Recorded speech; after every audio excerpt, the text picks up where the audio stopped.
अवधूत चिंतन श्री गुरुदेव दत्त श्री स्वामी समर्थ. माझ्या चॅनलमध्ये तुमचं सगळ्यांचं मनापासून खूप खूप स्वागत, आभार.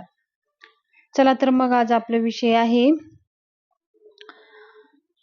पितृदोष म्हणजे काय. आपल्या घरामध्ये आपल्या कामामध्ये काही अडथळे येत असेल किंवा तुमचं कोणतंही कार्य यशस्वीपणे पूर्ण होत नसेल तर तुम्ही समजून घ्या पितृदोष आहे.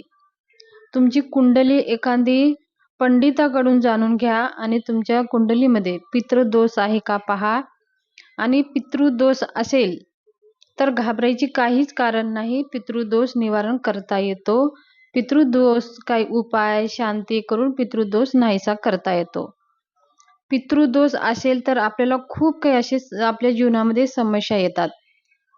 आता येतोय आपलं पितृ पंधरवाडा. ह्या पितृ पंधरवाडामध्ये जर आपण काही सेवा उपाय केले तर आपण त्या पितृदोषापासून मुक्ती मिळू शकतो. तर काय काय उपाय करायचे आहेत. खरंच तुमच्या घरामध्ये पितृदोष आहेत का, काही लक्षणे तुम्हाला जाणवतात का, ते लक्षणाकडे तुम्ही लक्ष द्या. आणि त्या लक्षणाचं निवारण करण्यासाठी तुम्ही इकडे तिकडे भटकत राहू नका. आधी तुमच्या पितरांची शांती करा आणि तुम्ही एका पंडित ब्राह्मणाकडनं तुम्ही जाणून घ्या. मेन म्हणजे पितृदोष हे सगळ्यांना असतो. सगळ्यांचे पित्र म्हणजे आपले जे आजी आजोबा, त्याचे पंजोबा, त्याचे असे 3 पिढ्यांचे पित्रांचा दोष लागत असतो. आपले 3 पिढ्यांचा दोष आपल्याला तर गेले असतील तर त्यांचं आपल्याकडनं काही सेवा नाही झाली, उपाय नाही झाले, त्यांची आपण आभार नाही मानले तर ते असंतुष्ट होतात आणि ते आपल्यावर कोपतात आणि ते आपले कोणतेही कार्य यशस्वीपणे पूर्ण होऊ देत नाहीत. म्हणून देवापेक्षा जास्त मान्य हे पित्रांना आहे. म्हणून पित्र वाईट नाहीत. पित्र आपलं भलंच सोचत असतात, आपल्या भल्यासाठीच करत असतात. पण आपण असं असतो की आपल्याला माहिती नसतं पित्रांची कशी सेवा करावी. तर आज ह्या व्हिडिओमध्ये आपण पित्राच सेवा कशी करावी माहिती ते सगळं सविस्तर आज आपण ह्या व्हिडिओमध्ये जाणून घेणार आहोत. व्हिडिओ स्किप करू नका, पूर्ण पहा. बऱ्याचदा बघा आपल्या आयुष्यामध्ये विघ्नामागे विघ्न येत राहतात. मग असे आपल्याला दिसून येतं की पितृदोष आहे. काही कारणाने आपले खूप काही असे कार्य आपण करतोय पण काही कारणाने होता होता काही कार्य अचानक ते नाहीसे होतात तर त्याच्या मागे सुद्धा पितृदोष असतो. आपल्या कुंडलीतलं जो पितृदोष आहे ते आपण जाणून घेऊन एखादी ब्राह्मणाकडने आपण ते समजून घ्यायचं असतं. पितृदोषामुळे माणसाला आयुष्यात प्रचंड असे समस्याला तोंड द्यावे लागतात. पितृदोषाचे लक्षणे ओळखून त्यावर उपाय योजना वेळेस जर दूर केले नाही तर मग आपल्याला खूप त्याचा त्रास होत असतो. म्हणजे पितृदोष म्हणजे काय, ह्याचे लक्षणे कोणकोणते असतात ते आज आपण या व्हिडिओमध्ये जाणून घेणार आहोत. पितृदोष कसा ओळखायचा बघा.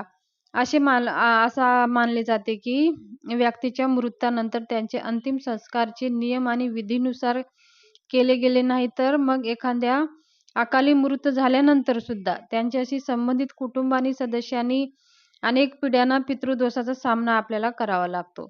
योग्य अंतिम संस्कार, पित्राचे श्राद्ध न करणे, पित्रांचा अपमान करणे, घरातील स्त्रियांचा आदर न करणे, प्राणीचा हत्या, ज्येष्ठांचा अपमान करणे, अशा अनेक कारणामुळे सुद्धा आपल्याला पितृदोष लागू शकतो.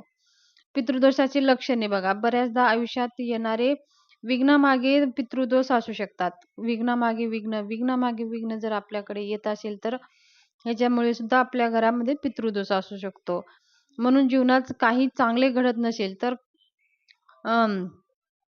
त्यांचे कारणे जाणून घ्या आणि आवश्यक पितृदोष समस्यापासून तुम्हाला किरकोळ वाटतं पण ते पितृदोषापासून तुम्ही दूर समस्यापासून मुक्त होऊ शकता. मात्र पितृदोषामुळे जीवनात संतती सुख मिळत नाही. नोकरीत व्यवसायात कष्ट करूनही सुद्धा नुकसान सहन करावे लागतात. कुटुंबात अशांतता राहते आणि एखाद्या व्यक्तीचे आरोग्य खराब राहणे, जीवनातील शुभ कार्य अडथळे येतात. अशा प्रकारे ह्या पितृदोषाचे आपल्याला त्रास होत असतो. पितृदोष दूर करण्यासाठी काही उपाय आहेत. संध्याकाळी पिंपळाच्या झाडाखाली दिवा लावायचा असतो आणि नाग स्तोत्र, महामृत्युंजय मंत्र किंवा रुद्र सूक्त, पितृस्तोत्र आणि नवग्रह स्तोत्र पाठन केल्यामुळे सुद्धा पितृदोष शांती मिळत असते.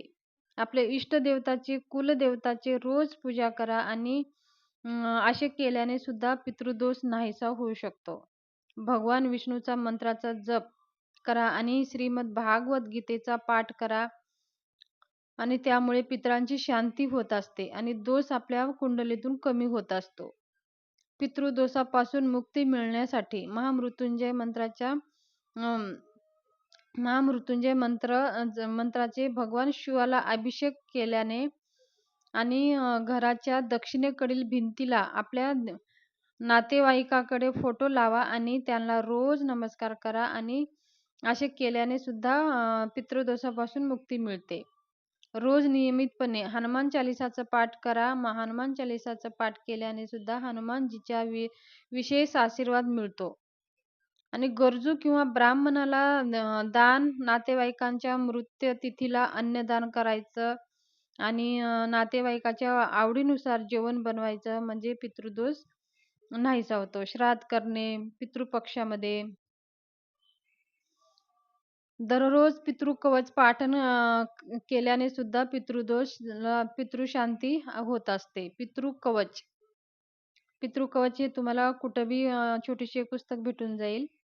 आपल्याला गरिबांना वस्त्र, पितृ पंधरवाड्यामध्ये गरिबांना वस्त्र, अन्न, दान असे केल्याने सुद्धा ही दोष दूर होतो.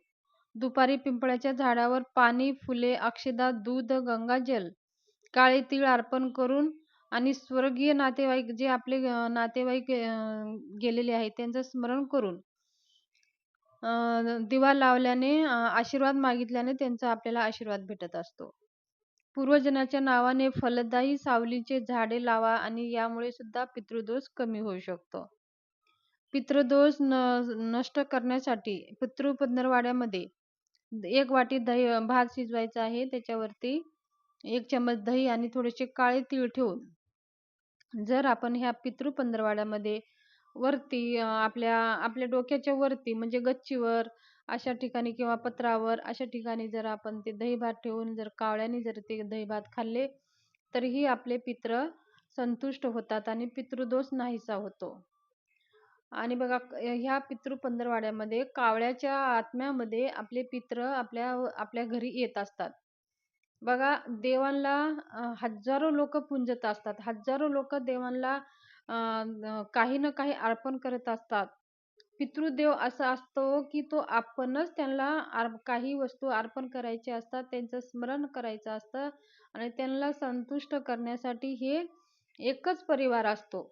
म्हणून पित्र आपल्या जेवढं देवाला महत्व आहे त्याच्यापेक्षा जास्त महत्व आपल्या पित्रांना आहे. म्हणून प्रत्येक घरामध्ये प्रत्येक व्यक्तीला पितृ असतात म्हणजे त्यांचे पूर्वज गेलेले असले म्हणजे तेच पित्र झाले. त्यांचं स्मरण करायचं आहे. त्यांच्या नावानं श्राद्ध करायचं आहे. पिंडदान करायचं आहे. जर आपल्याला कुंडलीमध्ये खूप पितृदोष असेल तर आपण नारायण नागबली करायला सुद्धा सांगत असतात. पंडित लोक सांगत असतात.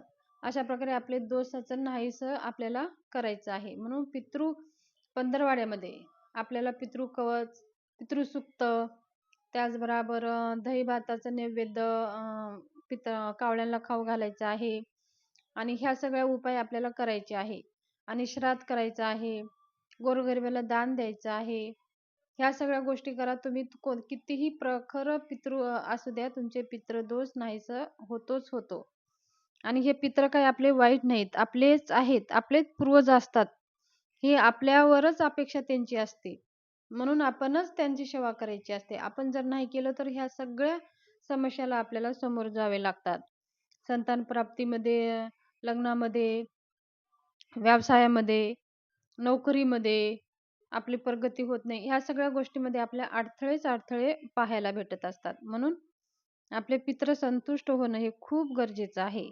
म्हणून पितृपंधरवाड्यामध्ये आवर्जून करा आणि तुमच्या पित्र कुंडलीमध्ये जाणून तुम्ही पंडिताकडून तुम्ही पितृशांती करू शकता.